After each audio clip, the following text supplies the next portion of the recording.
বাংলাদেশ সেনাবাহিনীতে চাকরিরত অবস্থায় আমি সর্বমোট 2বার জাতিসংঘ মিশনে চাকরি করার সুযোগ হয়েছে। প্রথমবার 2005 সালে লাইবেরিয়াতে একজন মিলিটারি অবজারভার হিসেবে, এবং তারপরের বার 2011 সালে আইভরি কোস্টে সেক্টর হেডকোয়ার্টারের স্টাফ অফিসার হিসেবে। আমার যে অভিজ্ঞতা দুই মিশনে দুই রকম। প্রথম মিশনেরটা যদি বলি, আমি সেখানে গিয়েছিলাম একজন ইয়াং মেজর হিসেবে। আমার প্রথম পোস্টিং ছিল তাপেতা নামে একটা জায়গায়, একেবারে রিমোট এলাকা। সেখানে টিম সাইট ছিল না, আমরা গিয়ে প্রথম টিম সাইট স্টাবলিশ করি, এবং টিম সাইট স্টাবলিশ করার আগে আমাদেরকে সেখানে একবার রেখেতে যেতে হয়েছিল।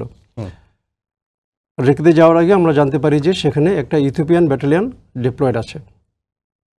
আমরা যখন হেলিকপ্টারে করে তাপেতায় নামার পর আমাদেরকে পুরো সময় রাস্তায় আমরা হেঁটে হেঁটে গেলাম, কারণ সেখানে যানবাহন কোনো কিছু ছিল না। চারদিকে যেখানে দেখতাম সব পুড়ে যাওয়া গাড়ি, এবং ইলেকট্রিক পোল যেগুলো ছিল সেগুলো সব ছিল ঝাঁঝরা।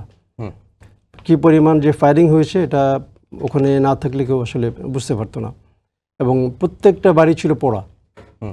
আমাদের জন্য যে বাড়িটা ইথিওপিয়ান ব্যাটালিয়ন দেখে রেখেছিল আমাদের টিম হাউসের জন্য, কিংবা টিম সাইট বলে, সেটাতে যখন আমরা গেলাম, গিয়ে দেখলাম যে পুরা বাসাটাই পোড়া, ভিতরে কোনো কিছু নেই, ছাদ নেই, জানলা নেই, জানলার গ্রিল নেই, ইভেন টয়লেটের কোনো আইটেমও নেই।